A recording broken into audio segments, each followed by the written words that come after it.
Señor mi Dios, al contemplar los cielos, el firmamento y las estrellas, al oír tu voz en los potentes truenos y ver brillar el sol en su cenit. Then sings my soul, my Savior God, to thee. How great thou art, how great thou art. Iglesia Bíblica Koinonía. Nuestra misión es ser discípulos auténticos de Jesucristo que glorifican a Dios por medio de vidas transformadas por la obra del Espíritu Santo, y hacer discípulos que igualmente sean transformados por la gracia de Dios. Es crear un movimiento en el poder de Dios de hacer discípulos y de plantar iglesias para tener un testimonio claro de palabras y vivencia del Evangelio del Señor Jesucristo en el área metropolitana de Barranquilla y más allá de ella. La visión que tenemos es ser una iglesia celular que vive la presencia y el poder de Jesucristo y de su Espíritu para cumplir con sus propósitos de alcanzar a los que no conocen al Salvador con el Evangelio transformador.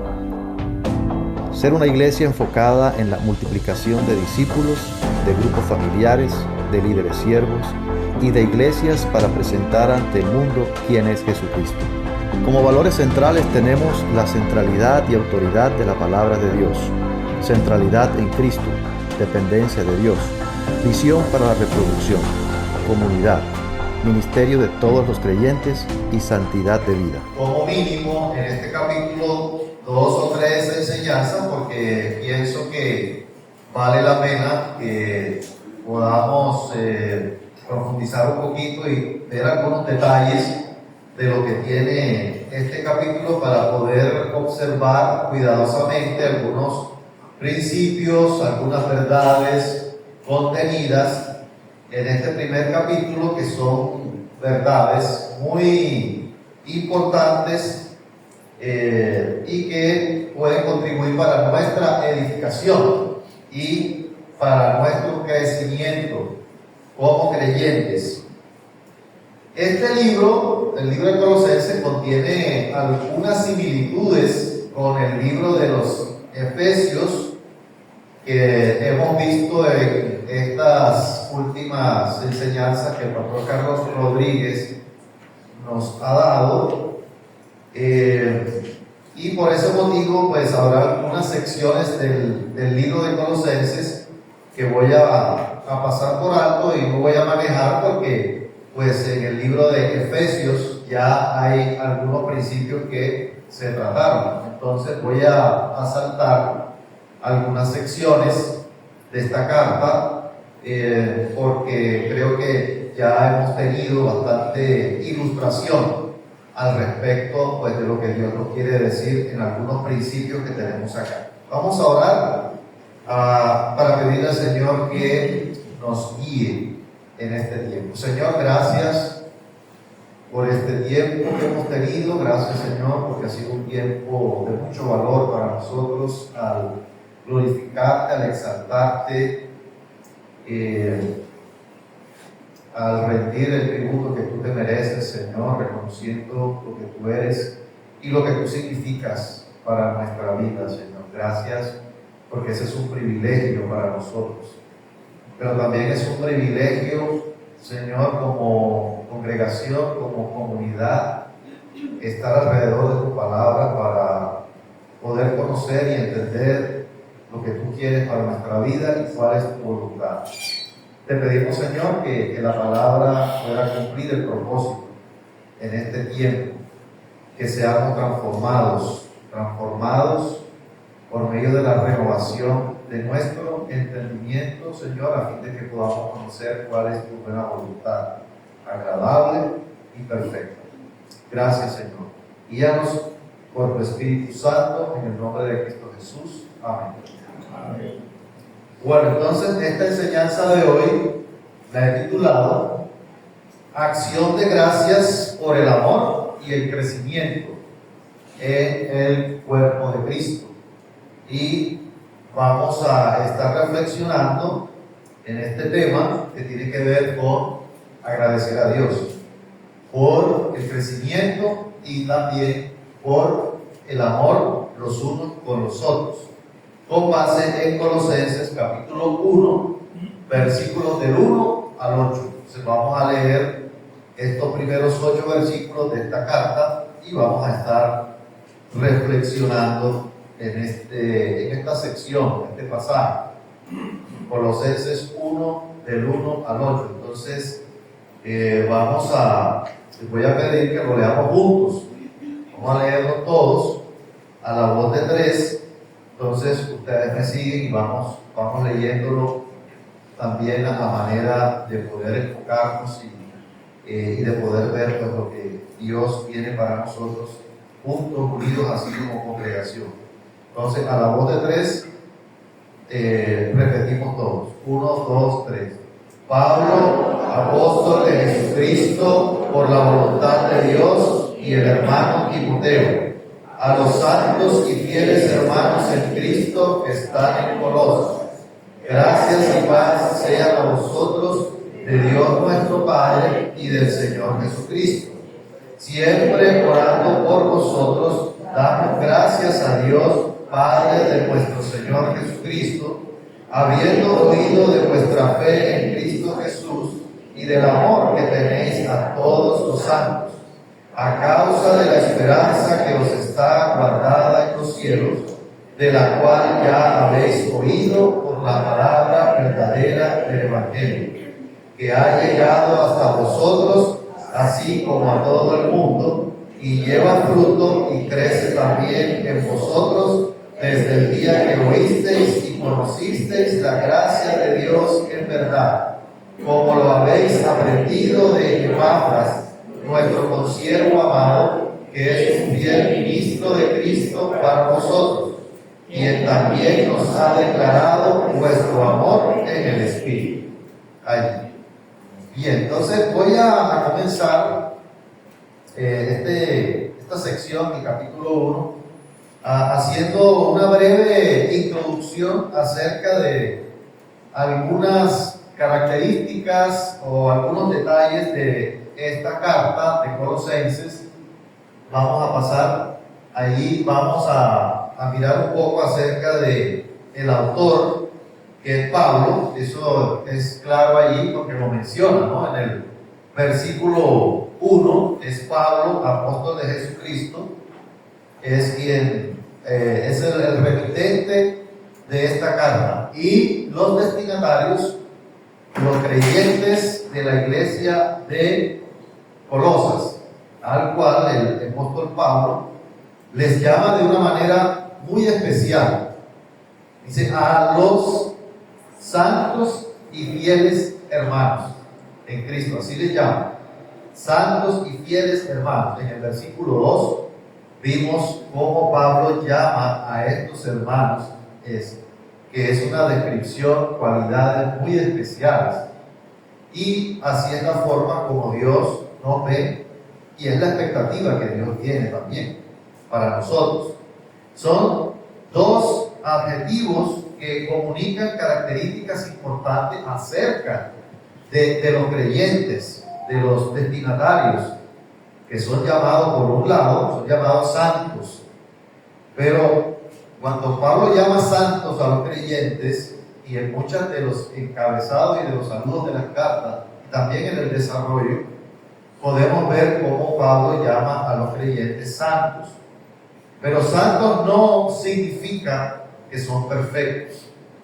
No es el significado exactamente de lo que quiere decir la palabra santo y de la manera como Pablo les llama. Significa que han sido apartados para los propósitos de Dios. Son apartados para los propósitos de Dios. Entonces, como nosotros, por ejemplo, tenemos utensilios en nuestra casa, ¿verdad? Y algunos utensilios los utilizamos para unos usos y otros los utilizamos para otras cosas. Entonces, no utilizamos un utensilio para utilizarlo en la cocina y en otros lugares de la casa. Ustedes saben a qué me refiero, ¿verdad? Dios nos aparta a nosotros, nos aparta.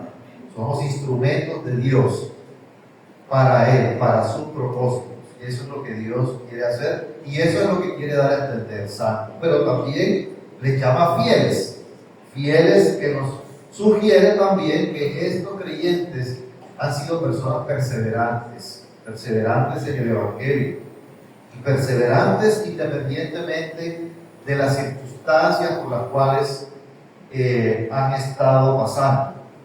Vamos a mirar también algo del mensaje principal de la carta de los Colosenses. El mensaje primario no era tanto los creyentes, o sea, no es tanto los colosenses, no es el mensaje primario. Obviamente sí están incluidos allí, pero no es el mensaje primario. El mensaje principal de la carta era dar a conocer la preeminencia que tiene Jesucristo, la preeminencia que tiene y debe tener Jesucristo y la relación de esa preeminencia con nosotros, los creyentes, cómo nosotros podemos vernos afectados con Jesucristo como un ser, como Dios, el Dios preeminente sobre todas las cosas. Vamos a mirar también algo de los propósitos de esta carta. Y a pesar de que en esta iglesia, ¿cierto? Como toda iglesia, pues no tiene seres perfectos cuando estemos allá con el Señor, pero perfección nunca habrá. A pesar de que habían creyentes sinceros, creyentes fieles, ¿sí? Así como puede haber entre nosotros, y sé que hay entre nosotros creyentes sinceros y fieles, pero también estaban padeciendo de una problemática y era que estaban permitiendo que desde afuera se infiltraran falsos maestros, enseñanzas heréticas que estaban desviando a la iglesia de su verdadero propósito y también desviando a la iglesia del objeto real de su adoración, que era Cristo. Entonces estaban siendo desviados y se estaba distorsionando un poco todos estos principios, los que habían sido enseñados para adorar ángeles, para seguir doctrinas de hombres, como abstenerse de comer algunos alimentos, de observar ritos judíos, como maltratarse el cuerpo, para poder sentirse bien con su conciencia. En ese sentido, entonces, uno de los propósitos era eso precisamente, ¿no? Combatir las herejías que estaban haciendo daño a esta iglesia. O sea, no eran ajenos a esta situación de que estaban siendo infiltrados y podrían ser desviados por otro tipo de creencias y de doctrinas. El otro propósito era el de presentar la supremacía de Jesucristo y la suficiencia de Cristo en todo. Suficiencia de Cristo en la redención, en la justificación, en la salvación y también Jesucristo como la fuente del verdadero conocimiento.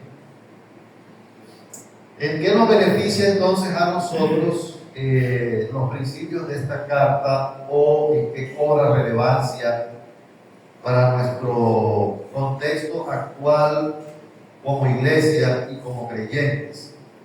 De pronto haciendo, como mirando un panorama general de cuál es nuestra expectativa y en qué puede contribuir para nosotros los principios que vamos a ver en esta carta. En primer lugar, esta carta nos permite profundizar mucho en nuestro conocimiento acerca de quién es Jesucristo, acerca de quién es Cristo. La naturaleza del Señor Jesucristo ha querido ser desviada y distorsionada. Algunos piensan que el Señor Jesucristo es un Dios en menor grado. Es un Dios, pero no es el Dios todopoderoso. Y eso es una distorsión. Que el Señor Jesucristo es un ángel, pero esa es una distorsión de quién es el Señor Jesucristo. Y eso tiene unas implicaciones serias para la persona que recibe esa enseñanza. Tiene implicaciones fuertes y serias, porque dependiendo de lo que nosotros creamos y pensamos de quién es el Señor Jesucristo, pues de esa misma manera nosotros nos vamos a relacionar con Él, nos vamos a relacionar con los demás y también en todo lo que nosotros hacemos y creemos. Podemos ver también la conexión que hay entre la supremacía del Señor Jesucristo y nuestra vida práctica. Vamos a ver cómo nosotros podemos relacionar este tema también con los versículos, esta sección que nosotros acabamos de leer, que es la que nos ocupa en el día de hoy. Entonces, inicialmente, para decir así en términos generales, ocupándonos ya de lo que es la sección esta que nosotros leímos, del 3 al 8, en esta sección el apóstol presenta una oración en acción de gracias por estos creyentes, a pesar de que estaban pasando por algunas circunstancias difíciles, pero el apóstol primero en vez de presentar algunas cosas negativas, primero lo que hace es presentar y afirmar, ¿no? Afirmarles, son santos, son fieles, pero también hace una oración de acción de gracias y una afirmación por la manera como ellos han crecido en diferentes aspectos. Entonces, ¿qué ejemplos vemos nosotros aquí en esta carta en el que nosotros podamos identificarnos? Lo primero que debo decir es que este pasaje inicialmente y mucho de la carta también toca el tema, pero este pasaje toca también el tema en el cual nosotros podemos entender cuál es el propósito y la función de la iglesia como comunidad y como cuerpo de Cristo. Hay dos preguntas que nosotros debemos hacernos cuando vamos a la palabra y vemos temas que se refieren a la iglesia. Dos preguntas. La primera pregunta es: ¿para qué existe la iglesia como comunidad? ¿Para qué existimos nosotros como una comunidad? Y en segundo lugar, ¿para qué existe la iglesia en el mundo? Es decir, estamos hablando de dos escenarios: el escenario de la iglesia internamente y también el escenario de la iglesia externamente. Y básicamente lo que la Escritura nos presenta en estas dos preguntas, la primera pregunta se responde: ¿para qué existe la iglesia como comunidad? Para edificación, para ministrarnos los unos a los otros y para dar la gloria a Dios. Para eso existe la iglesia como comunidad, para establecer relaciones. Esa es la razón de la iglesia como comunidad: glorificar a Dios por medio de la edificación, por medio de ministrarnos los unos a los otros y de tener relaciones fuertes. ¿Y para qué existe la iglesia en el mundo?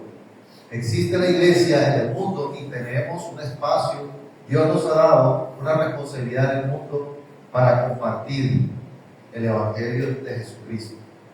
Entonces, pasemos a la siguiente, por favor, y vamos a mirar cómo desarrolla el apóstol estas verdades, estas dos verdades o estas dos preguntas. ¿Para qué existe la iglesia?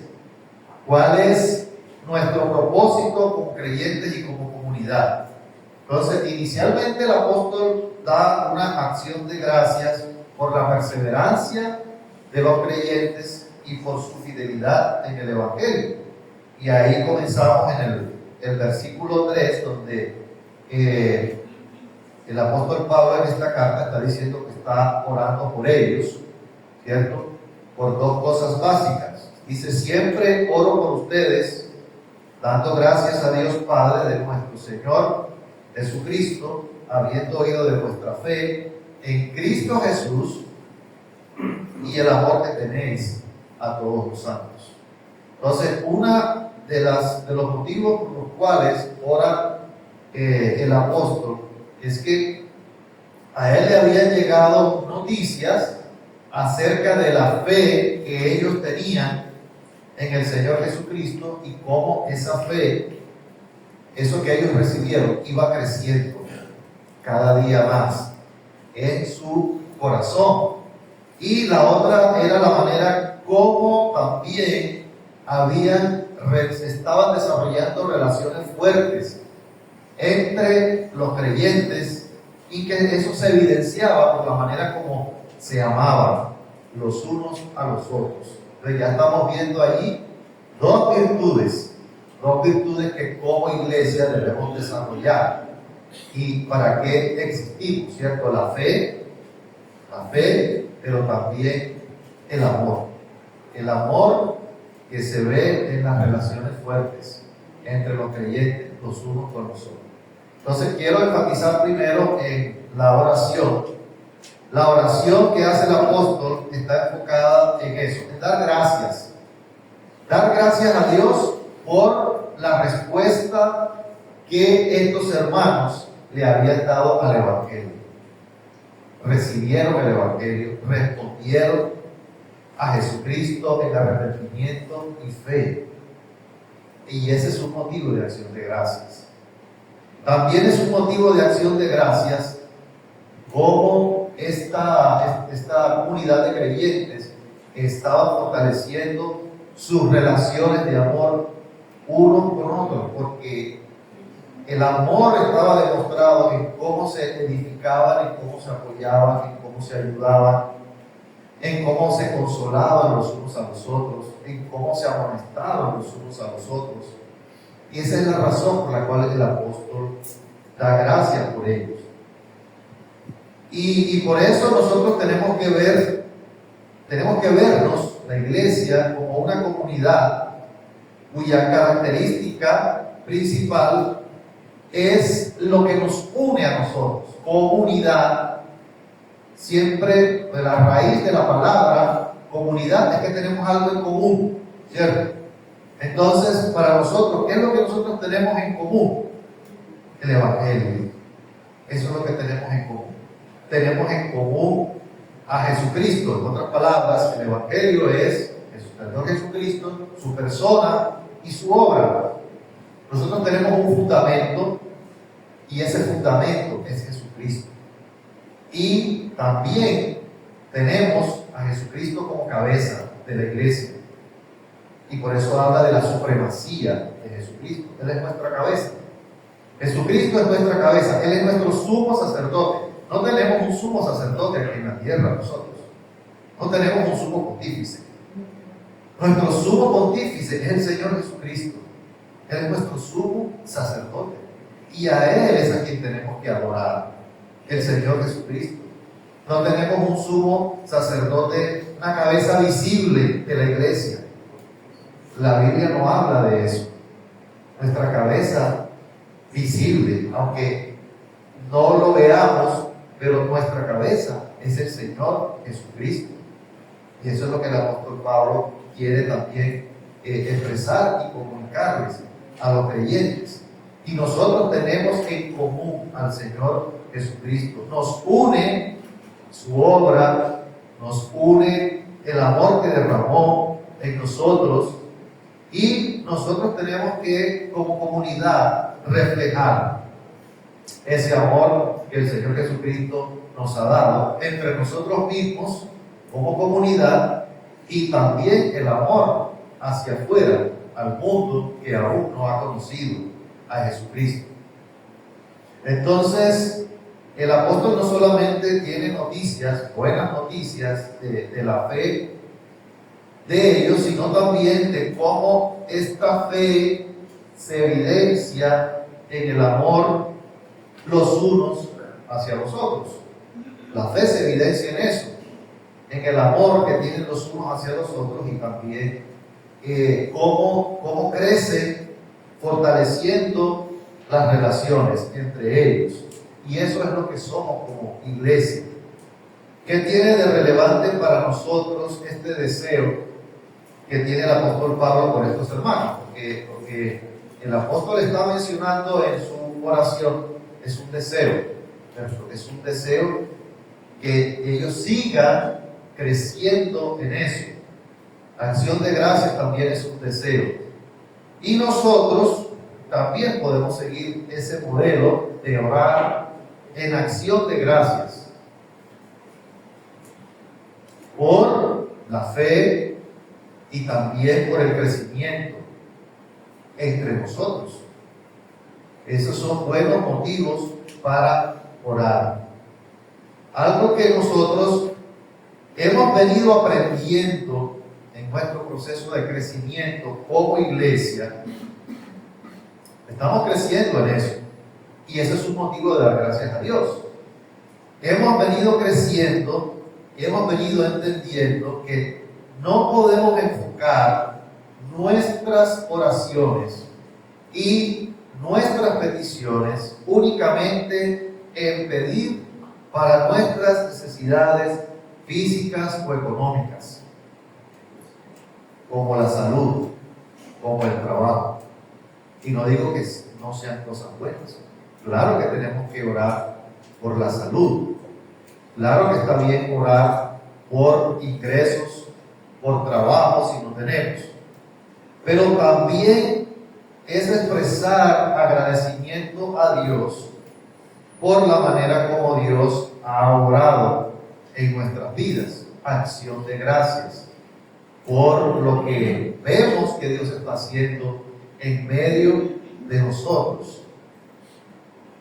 Entonces, la acción de gracias en este sentido representa también adoración a Dios. Estamos adorando cuando vemos cómo Dios obra y damos acción de gracias a Dios y damos testimonio de nosotros y de otros por lo que Dios ha estado haciendo y lo que vemos en la vida de otras personas que están creciendo, ¿verdad? Personas que están llegando a la iglesia, personas que nosotros vemos que tienen una disposición en su corazón para responder al Señor, para crecer, personas que tienen disposición en su corazón para conocer más a Dios. Esas son razones para adorar a Dios y para dar acción de gracias a Dios.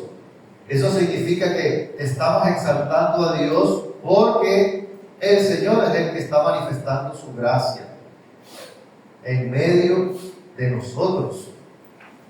Es obra de Dios, es lo que Él hace por su poder, por su misericordia y por su gracia. Entonces, Señor, gracias por lo que estás haciendo en medio de la iglesia.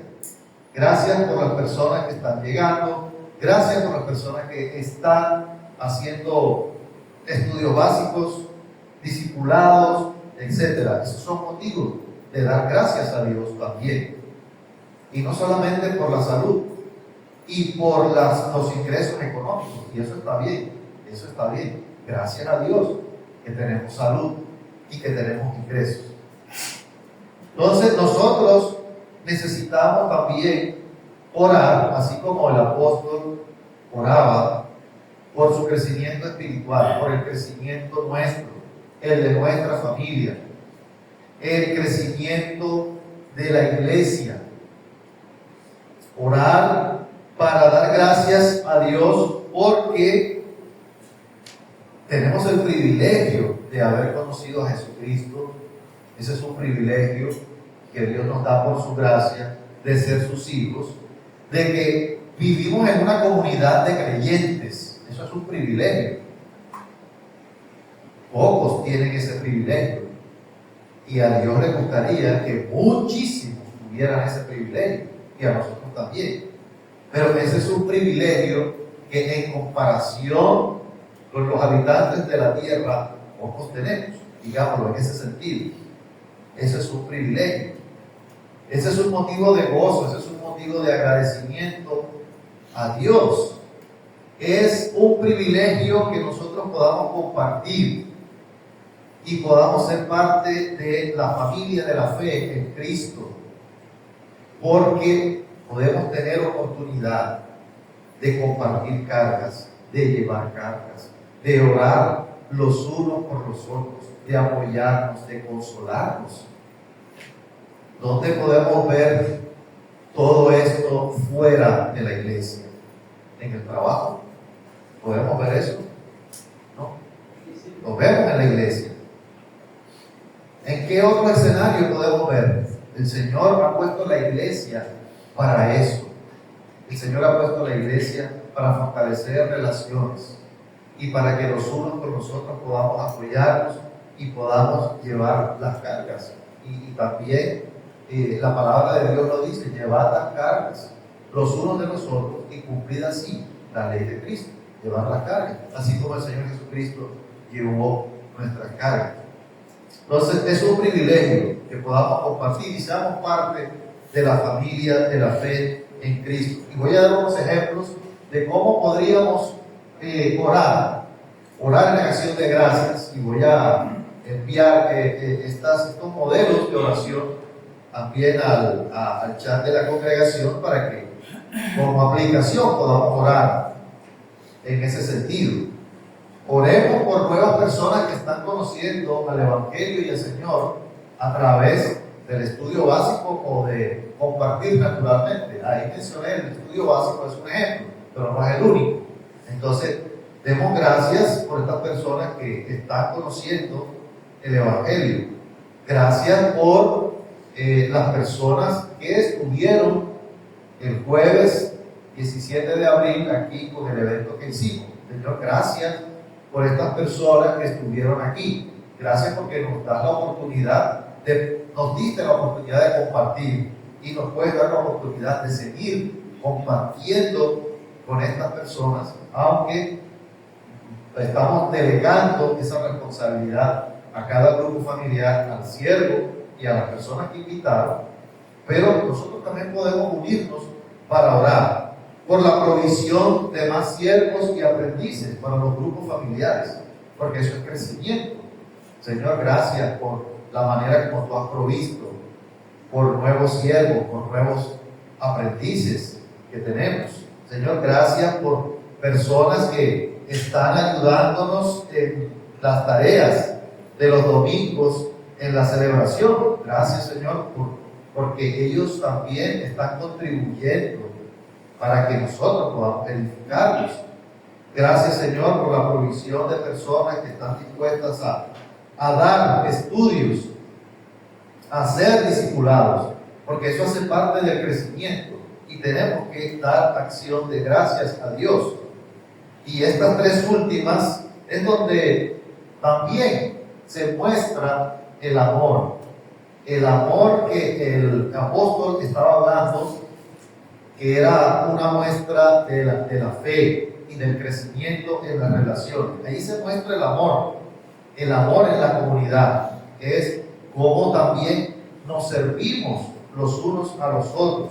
Y esa era la acción de gracias que el apóstol estaba dando por ellos, que oía de su fe en Cristo y del amor que tenían a todos los santos, cómo se amaban los unos con los otros y cómo iban creciendo también en su fe. Entonces son motivos para dar gracias a Dios.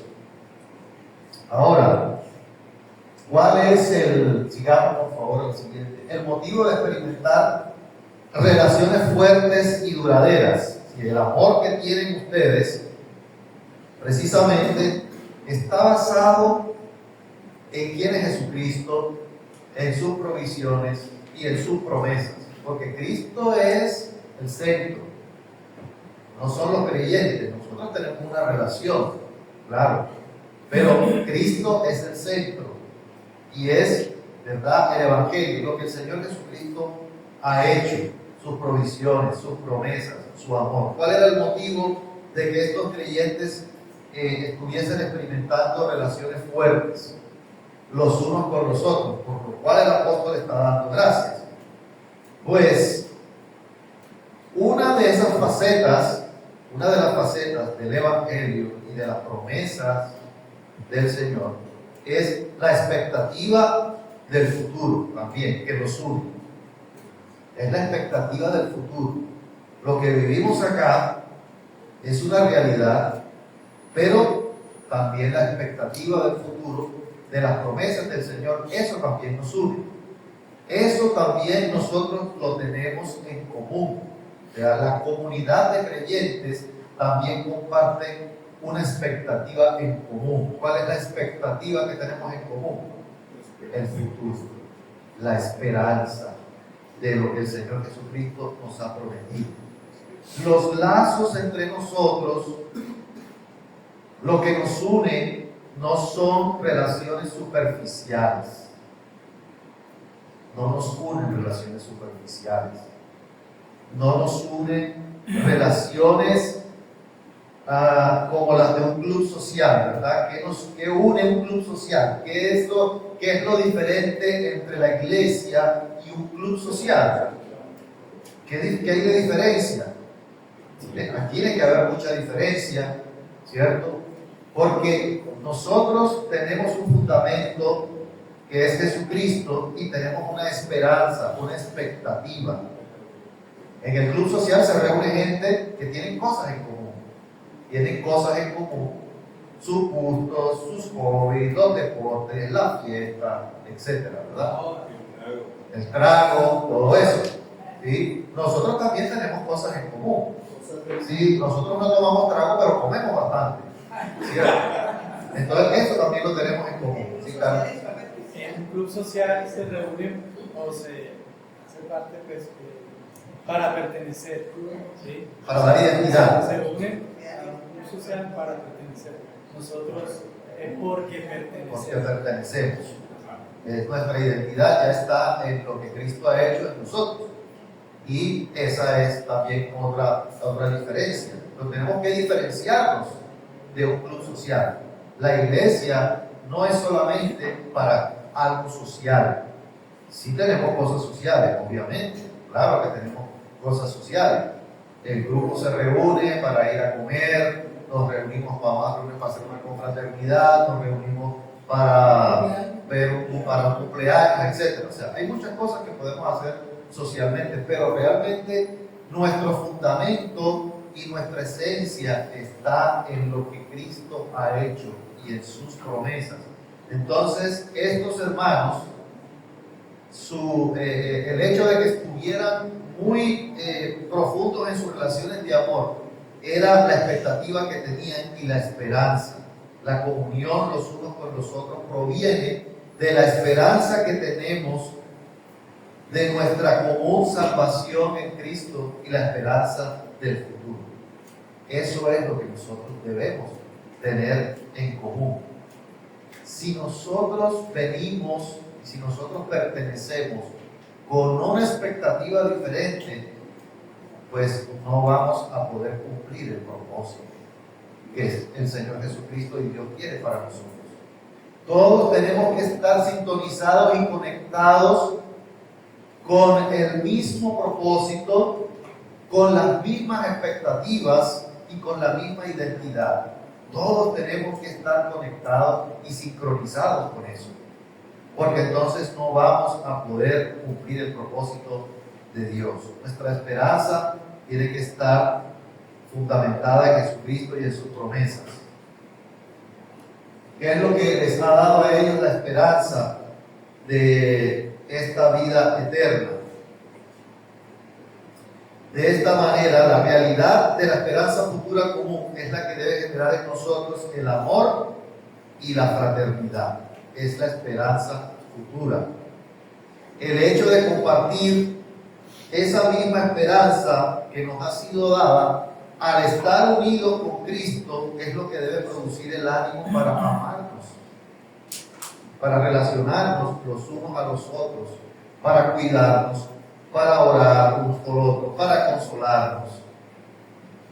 Y cuando uno tiene algo en común con otros, cuando uno está convencido y uno tiene clara su identidad en Cristo, eso te motiva a preocuparte por otros. Pero cuando tienes otra expectativa y otro propósito, entonces no vas a tener la motivación para preocuparte por otros. Por eso tenemos que estar conectados en el propósito y en lo que Dios quiere hacer en nuestra vida. Por eso es que es importante que nosotros tengamos claridad y seguridad de cuál es nuestra esperanza en esta vida. La esperanza del futuro y la expectativa que tenemos en el futuro es importante porque eso va a afectar cómo vivimos el presente. O sea, hay una relación muy importante. Lo que nosotros esperemos, entendamos del futuro, afecta cómo vivimos el presente. Entonces, en ese sentido tenemos que preguntarnos nosotros, ¿dónde o en quién tenemos puesta nuestra esperanza? ¿En quién? ¿En qué tenemos puesta nuestra esperanza? ¿Cierto? ¿En quién? Nosotros tenemos puesta la esperanza en el trabajo y en la pensión que vamos a recibir cuando nos pensionemos. En eso es que tenemos puesta nuestra esperanza en el futuro. Tenemos puesta nuestra esperanza en un buen presidente. Tenemos puesta nuestra esperanza en los hijos. Esa no debe ser nuestra esperanza. No podemos tener nuestra esperanza en los hijos. No podemos tener esperanzas terrenales. Tenemos que tener puesta nuestra esperanza en la promesa del Señor y en quién es Él. No podemos tener puesta nuestra esperanza en el trabajo, ni en los ingresos que tenemos. No podemos tener nuestra esperanza puesta en que este mundo, así como está, va a cambiar. No podemos tener nuestra esperanza en eso. Tenemos que tener nuestra esperanza puesta en Jesucristo y en lo que Él nos ha prometido. Si estamos poniendo nuestra esperanza en cosas terrenales, entonces estamos desenfocados. Si nuestra esperanza no está en lo celestial, no vamos a poder experimentar realmente el amor entre nosotros. Porque vamos a tener expectativas diferentes, no vamos a tener expectativas comunes, y eso nos puede desviar del propósito de Dios. Entonces, la reflexión es: ¿estamos basando nuestra esperanza en lo terrenal antes que en las promesas que Dios tiene para nosotros? Es una pregunta para reflexionar. Entonces Pablo menciona en el versículo 5 y dice que ese amor que tienen es a causa de la esperanza que les está guardada en los cielos, de la cual ya habéis oído por la palabra verdadera del Evangelio. Entonces vean qué interesante cómo se va desarrollando el hilo y va conectando, porque es como una cadena de verdades que se van conectando la una con la otra. El amor proviene de la esperanza de la vida eterna que comparten por medio de Jesucristo. Pero también la esperanza, ¿en qué se origina? La esperanza se origina en el Evangelio de Jesucristo, de lo que ha hecho y de lo que ha prometido. Porque la obra de Jesucristo es perfecta y es integral. No es en el ahora solamente, aunque incluye la hora, sino que también incluye el futuro. Y estos hermanos de esta iglesia estaban bien informados acerca de la esperanza que les estaba guardada en los cielos por Jesucristo. No podemos tener esperanzas y expectativas correctas en la vida eterna si no proviene del Evangelio de Jesucristo. No podemos tener expectativas correctas si no proviene del Evangelio, si no proviene de Jesucristo. Y el hermano Carlos en la alabanza aquí expresó algo en cuanto a eso.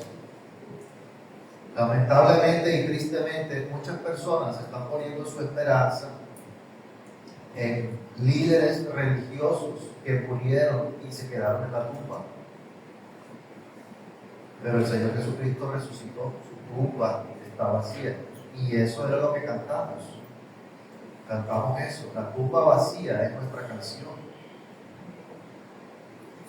Entonces no puede haber esperanza de la vida eterna si no proviene de Jesucristo. Jesucristo es quien efectuó para nosotros la esperanza de la vida eterna, y eso depende de Él, depende de su obra en la cruz. No hay otra manera de obtener la salvación y la vida eterna si no es por el arrepentimiento y la confianza en la obra de Jesucristo en la cruz, no por ningún otro líder religioso, ni por ninguna otra doctrina filosófica. Es por medio de Jesucristo, y en Él es que nosotros tenemos y debemos profundizar en nuestra relación con Él.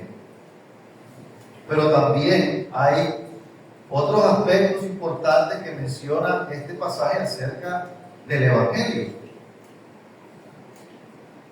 3 aspectos del Evangelio, menciono 2 inicialmente, pero lo que dice acá es que este Evangelio ha llegado hasta vosotros, así como a todo el mundo, y lleva mucho fruto, y crece también en vosotros desde el día que oísteis y conocisteis la gracia de Dios, que es en verdad. Entonces, en primer lugar, lo que habla acerca del Evangelio, que es la razón de su amor por la esperanza que ellos tienen, es el alcance del Evangelio. Es que el Evangelio llegó a ellos, pero ya llega a todo el mundo. Está hablando de un alcance universal, así como a todo el mundo. No solamente para ellos, no solamente para nosotros, para Koinonia, es para todo el mundo. Y ese es un mensaje que nos vuelve a nosotros a recordar que la palabra de salvación, el Evangelio de Jesucristo, necesita ser llevado a todas partes del mundo. Y por eso nosotros necesitamos tener una visión misionera, no una visión limitada, sino necesitamos tener una visión misionera, tanto aquí como fuera. Somos una iglesia misionera. Pertenecemos a una denominación que se llama Iglesias Bíblicas Misioneras. Y esto nos está diciendo que necesitamos, que tenemos que motivarnos a tener visión misionera tanto local como hacia afuera. Y nosotros como iglesia estamos haciendo esfuerzos para que eso pueda ser una realidad, lo que es la expectativa de Dios. Tenemos un comité de misiones, tenemos 2 misioneros por fuera. Vamos a hacer una conferencia misionera, pero también Dios está pidiendo de nosotros que nos involucremos en las misiones, porque es para todo el mundo, y también nos involucra a nosotros como iglesia. El otro aspecto que menciona acerca del Evangelio es el resultado del Evangelio, porque muy claramente dice que ese Evangelio llegó a ellos, así como a todo el mundo, y lleva fruto y crece también. Lleva fruto y crece el Evangelio. Entonces, ¿de qué está hablando? Está hablando de las evidencias, está hablando del fruto y del crecimiento, cuyo fundamento es el Evangelio. Y esa es una característica de cuando una persona se convierte a Cristo, cuando hay una conversión genuina y cuando una persona responde a Jesucristo. Y es que hay cambios, tiene que haber cambios en la vida de la persona, tiene que haber frutos. Y eso era lo que el apóstol estaba dando gracias y también estaba afirmando esa realidad, que estaba viendo frutos en la vida de estos hermanos, cambios en la vida, que se nota que es una persona que nació de nuevo. La conversión, eso es la conversión. No es solamente un cambio de religión. Antes era católico y ahora soy cristiano. Antes tenía un sacerdote y ahora tengo un pastor. O sea, lo que cambió son los nombres, nada más. Pero lo que tiene que cambiar es el corazón. La conversión es un cambio del corazón. Y esos son los frutos que está mencionando el apóstol. ¿Qué podemos mencionar de pronto de estos cambios? Pues entre estos cambios de los frutos que nosotros podemos ver es que un creyente desea pasar tiempo con hermanos que comparten su misma fe y su misma esperanza. Eso es un fruto. Comparten su misma fe y su misma esperanza para edificarse y para ministrarse los unos a los otros. Y es lo que hacemos nosotros también como iglesia, principalmente en el encuentro del grupo familiar, pero también en otros espacios. Es una persona que desea desarrollarse en su conocimiento de Dios a través de la palabra, el crecimiento. Es alguien que quiere progresar en santificación y en su relación con Dios.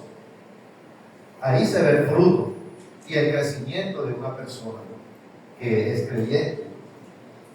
Y no solamente es asistir un domingo.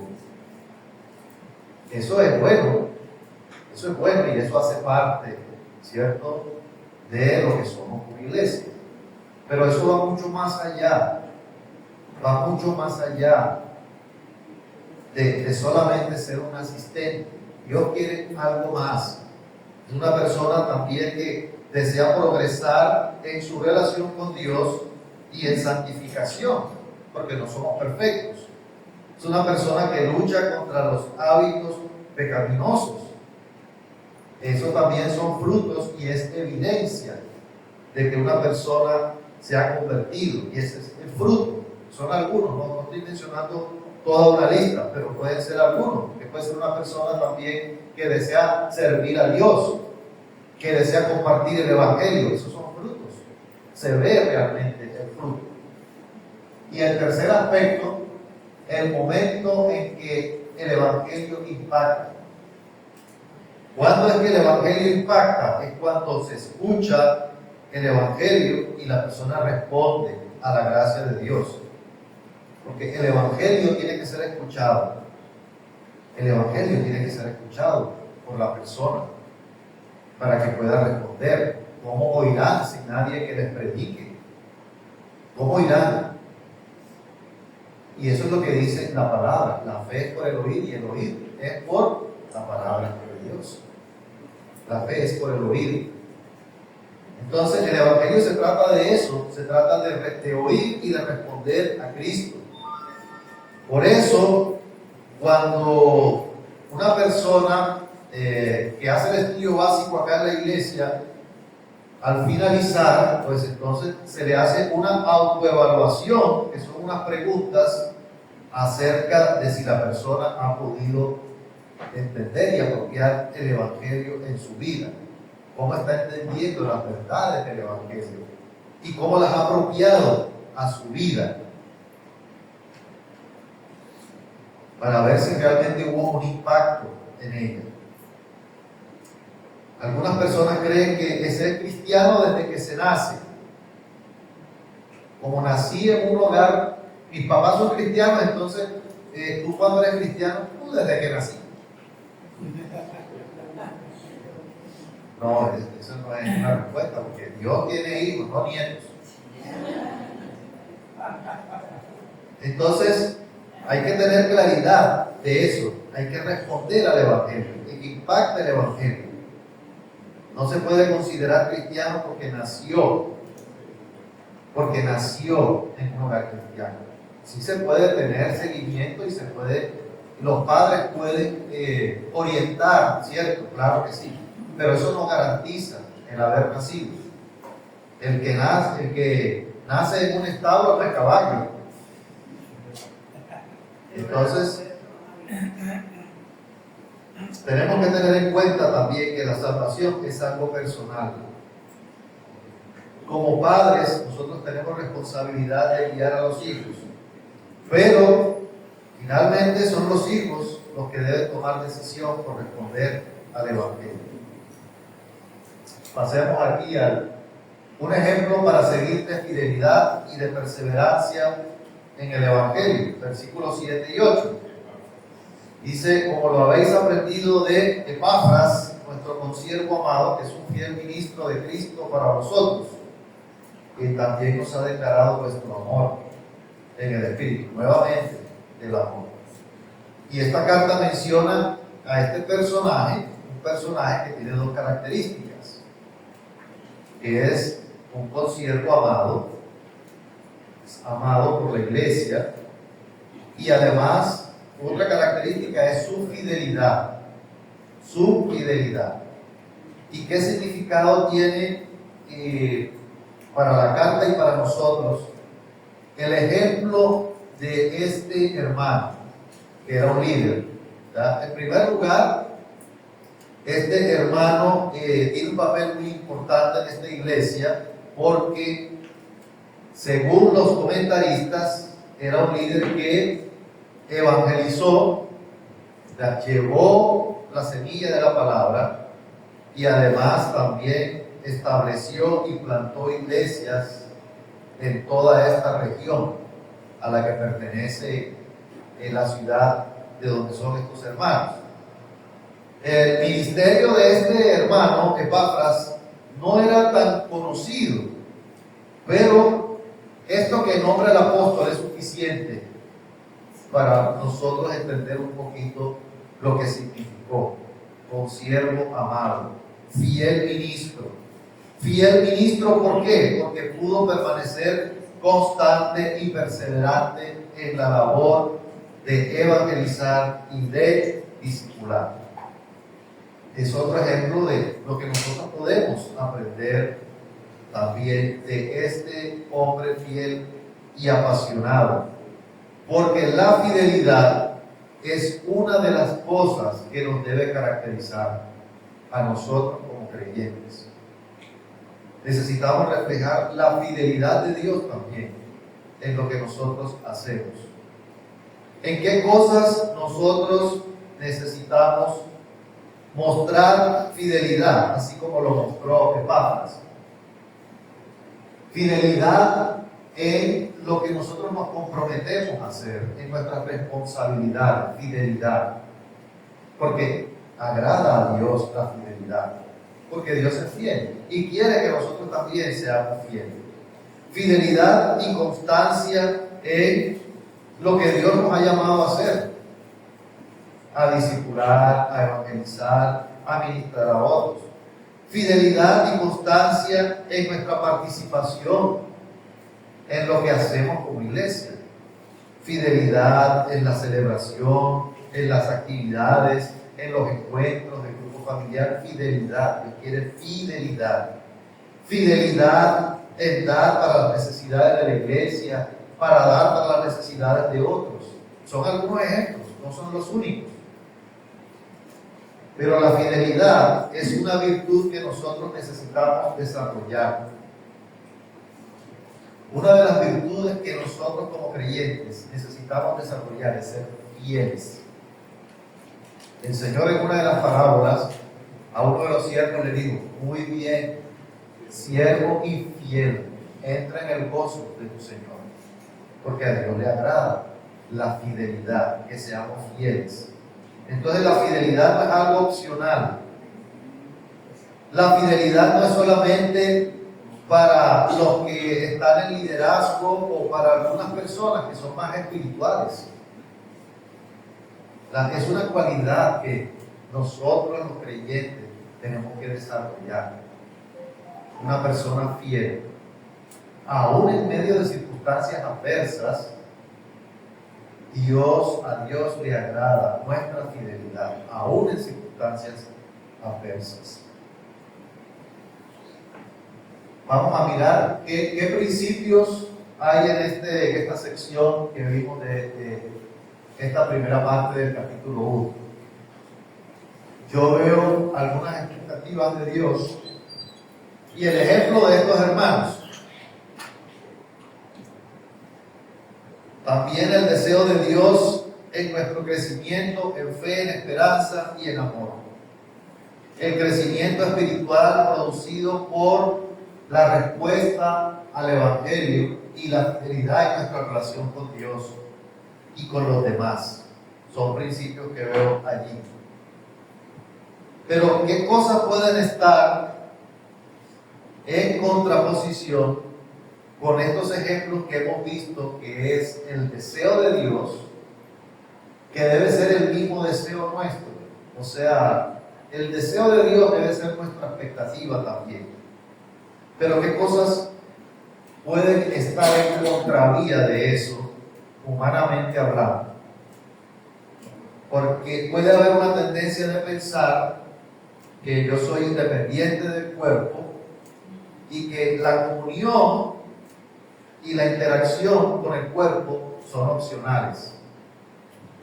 No, yo tengo mi propia relación con Dios, no necesito ir a la iglesia. Eso no está acorde con lo que dice la palabra.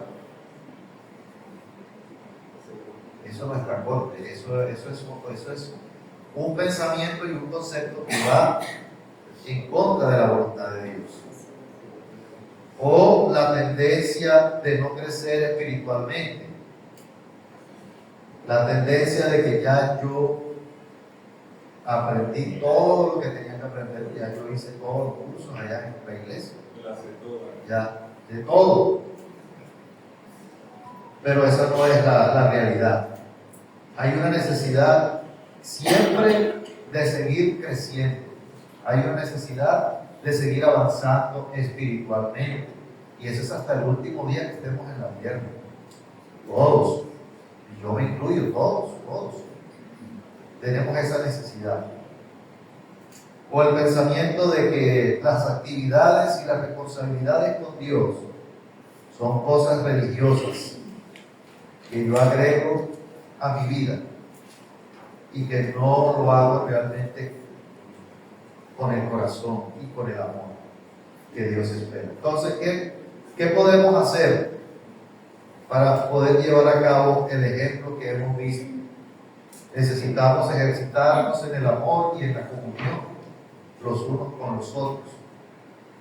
Y hay diferentes maneras de hacerlo. La oración los unos por los otros, eso lo hacemos en los encuentros. Edificarnos y ministrarnos los unos a los otros, eso lo hacemos en los encuentros. Discipularnos, todo eso tiene que ver con el crecimiento y con el avance espiritual, que es la expectativa de Dios. Pero aquí estamos viendo por qué hacemos lo que hacemos. Hay una razón de por qué hacemos lo que hacemos. Porque es la expectativa de Dios, porque es el deseo de Dios. Discipularnos y aconsejarnos. Discipularnos para conocer a Dios a través de su palabra. Menos mal que ahí en la diapositiva no puse lo que escribí aquí, de disciplinarnos los unos a los otros. Bueno, pregunta en cuanto a nuestra fidelidad. ¿Cómo podemos responder nosotros en cuanto a fidelidad? ¿Somos fieles en cuanto a nuestras responsabilidades con Dios? ¿Somos constantes en nuestra participación en las actividades que programamos como iglesia? Porque son para nuestro crecimiento.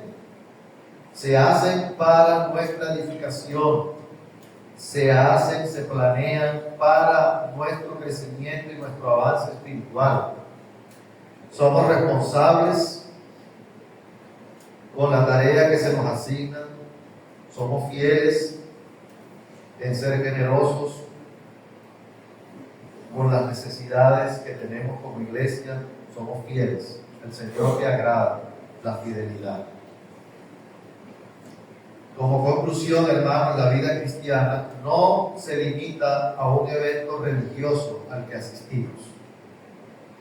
No es un evento religioso al que asistimos.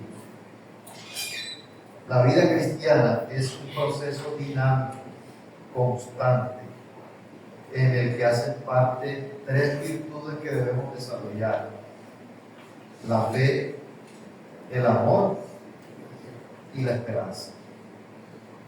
Que el Señor nos ayude a poder experimentar y desarrollar para nosotros poder unirnos a su expectativa y a su deseo. Oremos. Señor, gracias. Gracias te damos en esta mañana, Señor, por la manera como tu palabra abre nuestro entendimiento y nos ayuda y contribuye grandemente para poder cumplir tus propósitos, Señor. Gracias por la revelación. Y en esto que hemos aprendido hoy, Señor, te pedimos para que nosotros como iglesia podamos crecer en fe, en amor y en esperanza. Que nuestra esperanza, Señor, y nuestra fe puedan ser también la base para poder seguir adelante, fortaleciendo nuestras relaciones los unos con los otros, pero también, Señor, primeramente fortaleciendo nuestra relación con el Señor Jesucristo. Ayúdanos para que nuestros propósitos, nuestras expectativas estén sintonizadas en lo que tú quieres, para que tengamos todas esas cosas en común de tal manera que eso nos ayude a cumplir tus expectativas, Señor, que cada uno de nosotros pueda contribuir en eso. Ayúdanos, Señor, también para poder ser personas fieles, hijos fieles. Ayúdanos a entender que la fidelidad es algo importante para ti, Señor. Ayúdanos a ser fieles en todo, constantes, perseverantes, aún en medio de circunstancias difíciles y adversas, así como el Señor Jesucristo fue fiel en medio de la muerte, en medio del dolor, siguió siendo fiel. Que nosotros también aprendamos fidelidad. Ayúdanos, Señor, y produce todo esto en nosotros, produce en nosotros tanto el querer como el hacer por tu Espíritu. Gracias, Padre, en nombre de Cristo Jesús. Amén. Gracias. No se vaya, por favor, que tenemos algo que Edrey nos va a compartir.